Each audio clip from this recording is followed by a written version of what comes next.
Friend, জয় Shrikrishna, good morning, সকাল। এখন বাজে সকাল 10টা। আমাদের এখন সময় হলো হাঁটতে যাওয়ার। অ্যাকচুয়ালি হাঁটতে যাওয়ার কোনো প্ল্যানিং ছিল না, কিন্তু দারুণ একটা সানি ডে, বুঝতেই পারছো, যে কারণে প্ল্যান চেঞ্জ হলো। আমরা হাঁটতে যাচ্ছি। এই ফার্স্ট টাইম আমরা টি শার্ট পরে বেরিয়ে পড়েছি। এখানে ও হুডি পড়েছে। এরকম ওয়েদার এখানে হয় না খুব একটা, তাই হ্যাঁ এবার সামারে এরকম পাওয়া যাবে। তো আমরা এখন যাব হচ্ছে এখানে, মানে এটা আমি বলেছিলাম এই জায়গাটা অনেকটা মানালির মতো। তো উঁচু নিচু, কোনো জায়গায় একটু উঁচু পাহাড়, কোনো জায়গায় একটু নিচু মতো। তো এখানটা অন্ধকার আসছে, সানলাইটটা আসছে না। তো সেখানেই এখানে একটা খুব সুন্দর মানে ছোট ছোট পাহাড় আছে। এখানে সূর্যের আলোতে দেখো চারিদিকটা চকচক করছে। কে বলবে সকালেও বৃষ্টি হয়ে গেছে। বৃষ্টিতে যেন যেটুকুনিও ধুলো ছিল সেটুকুও ধুয়ে গেছে। এখন যেন চারপাশটা একেবারে চকচকিয়ে উঠেছে। আমি তো হাতে ধরিয়ে দিয়েছিলাম রিকের এই ফোনটা যে তুমি ভিডিও কর। আর দেখো দূরে একটা কি সুন্দর সিগাল একটা বাড়ির ছাদে বসে রোদ পোয়াচ্ছে। মনে হচ্ছে ও যেন রোদের জন্য অপেক্ষাতেই ছিল।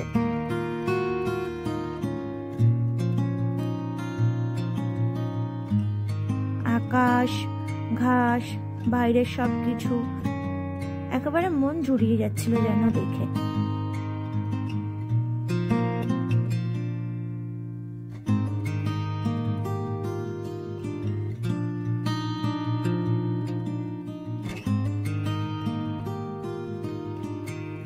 আর এতদিন পর রোদ পেয়ে আমার তো মন একেবারে খুশি, কারণ আমি তো এসে থেকে এরম রোদ দেখিনি।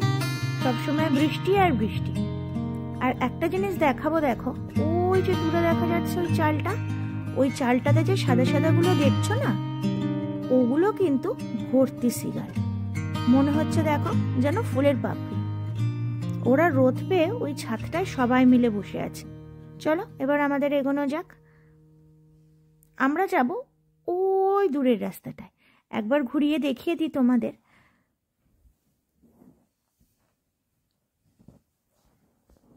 এই রাস্তাটা দিয়ে আমরা সোজা যাব উপরে উঠে। হাঁটতে কষ্ট হলেও জায়গাগুলো কিন্তু বেশ সুন্দর। আর ওয়েদার ভালো থাকাতে হাঁটতেও একটুও কষ্ট হচ্ছিল না।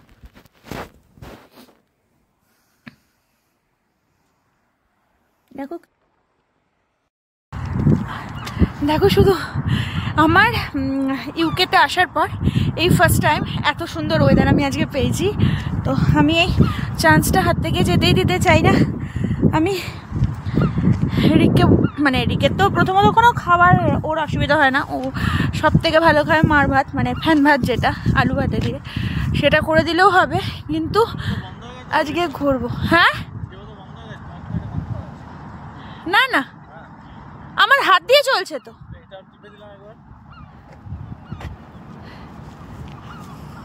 তো শুধু চারিদিকের ভিউটা দেখো। এখানকার এই যে সানলাইট, এটাতে ট্যান থাকে না। এখানে কিরকম সুন্দর একটা জিনিস, অনলি ট্যান থাকে সি বিচে, মানে ওখানকার সানলাইটটায় ট্যান, হালকা ট্যান থাকে। তো এখানে সানস্ক্রিন লাগে না, কিন্তু সি বিচে গেলে ওরা না ইচ্ছা করে মানে ব্রাউন করার জন্য স্কিনটাকে ওরা ইচ্ছা করে রোদের মধ্যে শুয়ে থাকে যাতে ট্যান হয়। আমরা চাই ফর্সা হতে, না ফর্সা হতে না, কিন্তু ওরা চায় আমাদের মতো স্কিন পেতে। ওরা ইন্ডিয়ান স্কিন খুব পছন্দ করে। তো চারিদিকের ভিউটা আজকে জাস্ট দেখার মতো, মানে এত সুন্দর ইউকে আমি কোনোদিনও দেখিনি। এসেছি এই কটা দিন। আর চারিদিকে না, মানে যত জায়গা চারিদিকে ফুল ফুটতে শুরু করে দিয়েছে। এখানে লোক এত, আমাদের মানে পুরো এই জায়গাটা এসে আমি একটা জিনিস বুঝেছি। আমি শুনেছিলাম নাকি ইংল্যান্ড খুব অপরিষ্কার জায়গা বা অতটা পরিষ্কার না, কিন্তু এখানে এসে আমি দেখেছি এই ব্যাপারটা কতটা ভুল। এত পরিষ্কার, আর এখানকার মানুষ আরও এই জায়গাগুলোকে এত টিপটপ রাখে। অ্যাকচুয়ালি এখানে সরকারের হাতে কিছুই থাকে না, সবটাই থাকে আমাদের মতো সাধারণ মানুষের হাতে। দেখো ভর্তি সিগাল চালটায়, দেখো। তো সব কিছু থাকে মানুষের হাতে, মানে আমাদের হাতে। আমরা যদি চাই পরিষ্কার রাখবো। এখানকার মানুষ এতটাই নিট অ্যান্ড ক্লিন, ওরা যাই খাক, আমরা যেমন কি আমরা কলকাতাতে বা আমি অনেক জায়গায় ইন্ডিয়ার যেখানে ঘুরেছি আমরা নিজেরা নোংরা করি। এই কোল্ড ড্রিঙ্কস খেয়ে রাস্তায় গাড়ির কাজ নামিয়ে ফেলে দিচ্ছি, এখানে র্যাপগুলো ফেলছি, ওখানে ফেলছি বিভিন্নভাবে, বা টয়লেট যেখানে যাই। কিন্তু এখানকার মানুষ নিজের দায়িত্বে এগুলো পরিষ্কার রাখে। আমার খুবই ভালো লাগবে গাছগুলো সব, এই সাইডগুলো যে জায়গাগুলো দেখছে এগুলো পুরো ফুলে ফুলে ভরে যায়। এখানে তো রুলস আর রেগুলেশন ভীষণ স্ট্রং। ওই ফুটটা দিয়ে গাড়ি যাবে আর এইটা দিয়ে সাইকেল আর হেঁটে। তো আর একটু আগে রিক বলছিল এখানে যারা গাড়ি চালায় তাদের অনেক রুলস ফলো করতে হয়, যে একটা থেকে আরেকটা গাড়ি ডিস্টেন্স মাঝখানে যাতে দুটো গাড়ি তার মাঝখানে ধরে যায় এমন ডিস্টেন্সে একটা গাড়ি থেকে আরেকটা গাড়ি দূরে থাকবে। আর সেটা বর্ষাকালে 4টে গাড়ি, আর উইন্টারে মানে স্নোফলস হলে মাঝখানের গ্যাপটা 10টা গাড়ির সমান থাকতে হবে। হ্যাঁ হয়েছে। এখানে একটা ভালো জিনিস তোমাদের দেখাবো। এখানের লোক ভীষণ ঘোড়া পুষতে পছন্দ করে। দেখো এই ভেতরটা আস্তাবল টাইপের, মানে এইটার পাশটাতেই আছে মেট্রো। কোনোদিনও মেট্রো দিয়ে, মানে আমি যে কদিন মেট্রোয় বেরিয়েছি হয় বৃষ্টি হয়েছে আর নইলে মেঘলা ওয়েদার ছিল, ভিডিও করতে পারিনি। কিন্তু পুরো পাশ দিয়ে না এরকম আস্তাবল টাইপের হয়। এ দেখো আস্তাবল টাইপের হয়। এখানকার মানুষ প্রচণ্ড ঘোড়ায় চড়া পছন্দ করে, আর ওদেরকে এরকমভাবে খোলাভাবে রেখে দেয়। একটা দিক দিয়ে ট্রেন যায় আর আরেকটা দিকে ওরা বেশ দৌড়ে ছুটে ঘুরে বেড়ায়। আমরা যত উপর দিকে উঠছি হাওয়া অনেক বেশি, প্রচণ্ড বেশি হাওয়া। এখানে নিচেটায় এতটা হাওয়া আছে আমি কোনো রকমভাবে রুটটা ক্রস করতে পারবো না। এখানে সেটা রুটসের মধ্যে পড়ে না। আমি দেখালাম আমাদের সঙ্গে সঙ্গে নদীটাও যাচ্ছে। এই জায়গাটা এসে না অনেকটা সিকিম বা দার্জিলিং টাইপের ফিল আসছে। ঠিক আমরা যখন দার্জিলিংয়ে বা সিকিমে ঘুরতে গেছি এরকমভাবে হেঁটে একটা জায়গা থেকে আরেকটা জায়গায় গেছি, ঠিক সেরকম। আর যত উপরে উঠছি মানে যেখানটা মানে নদীটা যাচ্ছে সেটা অনেকটা নিচে হয়ে যাচ্ছে আস্তে আস্তে। দেখতে পাচ্ছি এইগুলোই হচ্ছে গিয়ে ঘোড়া চড়ার জায়গা। এই জায়গাগুলো সব ঘোড়াগুলো ছেড়ে থাকে আর পাশেই আস্তাবল হয় ঘোড়ার। চলে এসছি মারাত্মক হাওয়াই দূর থেকে একটা ঘোড়া আসছে। এতটাই উপরে আছি যে এখানে ঠান্ডা অনেক বেশি, দেখে বুঝতে পারছো। ওই উপরটা দিয়ে মেট্রো যায়। জানি না একদম টপটায় চড়তে পারবো কিনা, ওটা নাকি অনলি ঘোড়াদের জন্য, যার ঘোড়া তাদের নাকি এগুলো সব প্রাইভেট এরিয়া। জানি না ওপরটা চড়তে দেবে কিনা, যদি চড়তে দেয় তাহলে ওপর থেকে আমার মনে হয় আমাদের পুরো এই জায়গাটা দেখাবে, কিন্তু সেটা পসিবল কিনা জানি না। জায়গা অবধি গিয়ে এই হিলটা এন্ড হয়ে গেছে, মানে এগুলো আমাদের মতো নয় যে যত ইচ্ছা চলে যাও, মানে ওরা যেখানে দেখাচ্ছে সেখান থেকে রিস্ক আছে, ওরা সেই রাস্তাটা ব্লক করে দেয়। মানে আমাদের ওখানে যেগুলো সুসাইড পয়েন্ট হয় এখানে সেরকম কোনো নেই। আমাদের প্রত্যেকটা হিল স্টেশনে দেখবে সুসাইড পয়েন্ট থাকে, কিন্তু এখানে সেই অবধি গিয়ে রাস্তাটা এন্ড হয়ে যায়। আমরা এই রাস্তা ধরে উঠছি আরও উপরে, কিন্তু সামনের রাস্তাটা ব্লক। আর এই পাশটা দেখো এইগুলো সব ঘোড়াদের, এই সাইডগুলো সব হর্সদের জন্য। যদি ওই ভেতরটায় ঢুকতে দিত আমাদের পুরো সিটিটাই হয়তো আসতো। আমরা পুরোটাই উপরে উঠেছি। এইখানটা একটু অন্ধকার মতো, নিশ্চয় কাদা, উপরটা কাদা হল রাস্তা, এটা কনক্রিট, তারপরে একটা মাটি রাস্তা। কোথায় যায় কে জানে।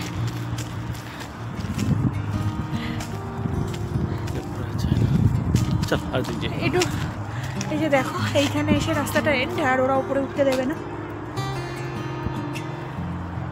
এখান থেকে আমাদের ফিরে যেতে হবে। ভেবেছিলাম উপরটায় উঠা যাবে, এটা দূর থেকে দেখা যেত এই পাহাড়ের মাথাটা, কিন্তু উঠতে দেবে না। দেখো কীভাবে ঘেরা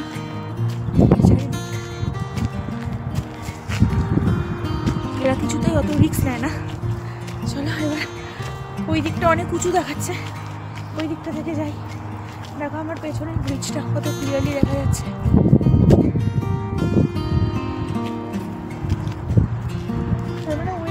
এদিকেও না, আমরা একটা জিনিস দেখো, দেখো অনেকদিন চুল না কাটা ঘোড়া, ওর চুলগুলো অনেক বড় হয়ে গেছে।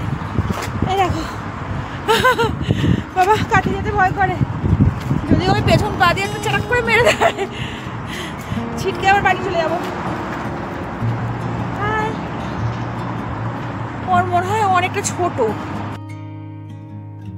ওকে দেখে আমার এত পছন্দ হয়ে গেল যে আমি আর লোভ সামলাতে পারলাম না। আমি জিজ্ঞাসাই করে ফেললাম যে আমি কি ওকে একটু ধরবো গো।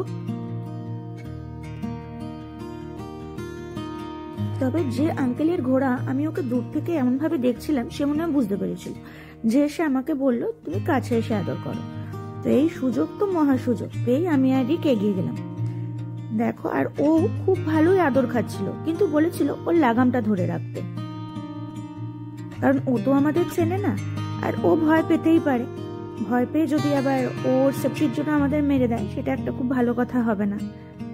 কিন্তু না, ও সেসব কিছুই করেনি, ও আসলেই একটা ভালো বাচ্চা। যাই হোক, পাহাড়ে উঠতে পারি আর না পারি, ওকে আদর করলাম, এতেই শান্তি।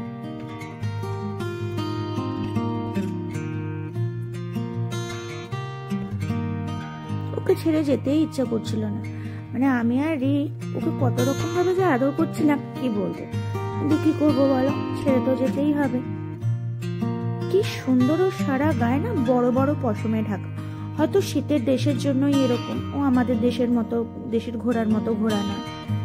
কারণ এখানে প্রচন্ড ঠান্ডা পড়ে, শীতকালে বরফ পড়ে, যে কারণেই হয়তো ভগবান ওকে এইভাবে বানিয়েছে। দেখো এখানে যে সামার আসছে বুঝতে পারবে, আমি জানি না কতটা ফোকাস নিচ্ছে। দেখো সব এই গাছগুলোতে কুড়ি এসে গেছে। এবার এই ফুলগুলো ফুটবে, তখন দারুণ লাগবে।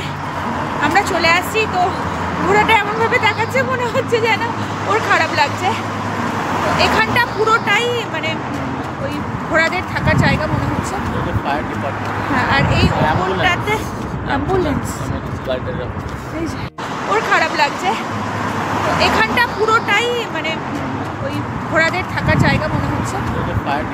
হ্যাঁ, আর এই ওপরটাতে অ্যাম্বুলেন্স, এইখানে এমার্জেন্সি গাড়ি টাড়ি রাখার জন্য ওপরটায়। আমরা ওদিকটায় যাব না, আমরা সোজা বেরিয়ে যাব। সোজা গেলেই আমাদের ঘর কিনা জানি না, তবে হাঁটতে যখন বেরিয়েছি, এখানে রিক বলে কেউ হারায় না, মানে সব রাস্তার সাথে সব রাস্তা কানেক্টেড, তো ঠিক পৌঁছেই যাব। দেখো এখানে রাস্তা দিয়ে চলতে চলতে এই ফলটা এখানে খুব হয়, জানো তো। আরও জুম করে দেখাই, এই ফলটা এখানে খুব হয়, মানে রাস্তার ধার দিয়ে ভর্তি গাছ। আর আমি না এই ফলটা দেখলেই মনে হয় আমি একটা তুলে খাই। রিক বলে এটা বিষ ফল, এটা খাওয়া যায় না, কিন্তু আমার খুব ইচ্ছা আমি একদিন এটা খাবো। আমি দেখেছি চীনেরা খায় এই ফলগুলো, ফাটালে দেখো এরম টাইপের কিছু একটা বেরোচ্ছে, গন্ধটাও ভালো না, চমলি ফলের মতো গন্ধ। তো তোমরা যদি জানো যে এটা কি ফল এগুলো, তাহলে অবশ্যই বলো, আর যদি খাওয়া যায় সেটাও বলো, আমি একদিন ট্রাই করবো। কারণ ও বলে যে এটা নাকি খাওয়া যায় না, তো আমার খুব ইচ্ছা আমি একদিন খাবো। পুরো রাস্তার ধারে যা দেখলে তা খেতে হবে, আরে টেস্টটা দেখবো। আমি দেখেছি, আরে চাইনিজরা খায়, আমি দেখেছি। তো আমার একদিন খুব ইচ্ছা হয়েছে খাওয়ার এই ফলটা। তোমরা যদি কেউ কোনোদিনও টেস্ট করে থাকো বা জানো যে এটা খাওয়ারই ফল, বলবে এখানে কেউ খায় না, আমি ব্যাগ ভর্তি করে তুলে নিয়ে চলে যাবো, গিয়ে আমি এটা খাবো। যদি টেস্ট ভালো হয় তবে আসলে তুমি আছো, আমার অসুবিধা কোথায়। এবার এটাই হচ্ছে যে আমাকে জানিও এই ফলটা এত পরিমাণে হয়ে থাকে না রাস্তার ধারে গাছগুলোয়, মানে এখানে তো গাড়িতে আছে কাটার, গাছ কাটার, তো ওইগুলো এনে এই গাছগুলোকে ছেটে দেয় ওরা, ছেটে দেয় যেগুলো বিষাক্ত। দেখো আমরা এখন প্রচুর হাইটে আছি, যেখান থেকে দেখো পুরো নিচের শহরটা দেখা যাচ্ছে। আমরা যখন এসছি সূর্য সামনে ছিল, এখন সূর্য সাইডে। এই জন্য তুমি এখানে যেন মানে গাড়ি পাওয়া খুব সোজা, মানে কার, কিন্তু বাইক পাওয়া খুব টাফ, কারণ এখানে প্রচুর রুলস রেগুলেশন বাইকের জন্য। ওর অলরেডি 2টো পরীক্ষায় পাশ হয়ে গেছে ও, এবার ওকে আরেকটা, এখনো 2টো বাকি। আর সব থেকে বড় কথা, ও যে আমাকে পেছনে নিয়ে চালাবে, মানে যেটা আমাদের ওখানে যে পেছনে যারা বসে তাদের জন্য কোনো যে চালাবে তাকে কোনো এক্সাম দিতে হয় না, কিন্তু এখানে ওকে তার জন্য এক্সাম দিতে হবে, যে পেছনে বসিয়ে ও ঠিকঠাক চালাতে পারবে কিনা সেটারও এক্সাম হয়। তো কি সুন্দর পাখিগুলো ডাকছে। তো এটার এক্সামটা পাশ করলে তারপরে ও বাইক নিতে পারবে, কিন্তু তার আগে নিতে পারবো, কিন্তু আমি এখন কিন্তু নেবে না। হ্যাঁ, ও এখন নিলেও একা চালাতে পারবে, ওই পরীক্ষা দুটোয় যদি ও পাশ করে তবে ও আমাকে নিয়ে চালাতে পারবে, বা তখনও বাইক নিতে পারবে। খুব সুন্দর পাখি ডাকছে চারিদিকে, ওরাও মনে হয় বুঝতে পেরেছে যে আর ঠান্ডা নেই। তো রুম হিটারও এখন লাগছে না, এত সুন্দর টেম্পারেচারটা আছে।